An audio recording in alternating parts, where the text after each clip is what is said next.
حضرت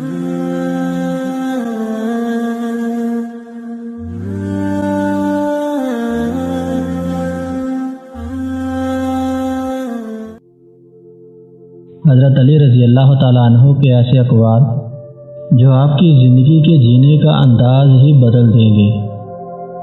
حضرت علی رضی اللہ تعالیٰ عنہ کا قول ہے، نماز کی فکر اپنے اوپر فرض کر لو، خدا کی قسم دنیا کی فکر سے آزاد ہو جاؤ گے اور کامیابی تمہارے قدم چومے گی۔ حضرت علی رضی اللہ تعالیٰ عنہ فرماتے ہیں کہ محبت سب سے کرو اور اس سے اور بھی زیادہ کرو جس کے دل میں تمہارے لیے خود سے بھی زیادہ محبت ہو۔ حضرت علی رضی اللہ تعالیٰ عنہ کا قول مبارک ہے کہ رزق کے پیچھے اپنا ایمان خراب مت کرو، کہ رزق انسان کو ایسے ڈھونڈتا ہے جیسے مرنے والے کو موت۔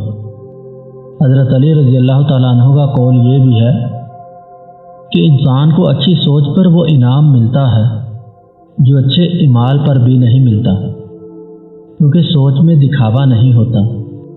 حضرت علی رضی اللہ تعالیٰ عنہ کا فرمان یہ بھی ہے، اپنی خوشی کے لیے کسی دوسرے کی خوشی کو خاک میں مت ملاؤ، کیونکہ تمہاری وہ خوشی بیکار ہے جس میں کسی دوسرے کے آنسو ہوں۔ فرمان مصطفیٰ صلی اللہ علیہ وآلہ وسلم ہے کہ پیٹ کے بل مت سویا کرو، اس سے اللہ ناراض ہوتا ہے۔ اگر کوئی پیٹ کے بل سو رہا ہو تو اسے جگا دیا کرو، کیونکہ پیٹ کے بل سونا جہنمیوں کا طریقہ ہے۔ حضرت علی رضی اللہ تعالیٰ عنہ کا قول ہے کہ کوئی تمہاری بے عزتی کر دے تو اسے بخش دو، کیونکہ اللہ معاف کرنے والوں کو پسند کرتا ہے۔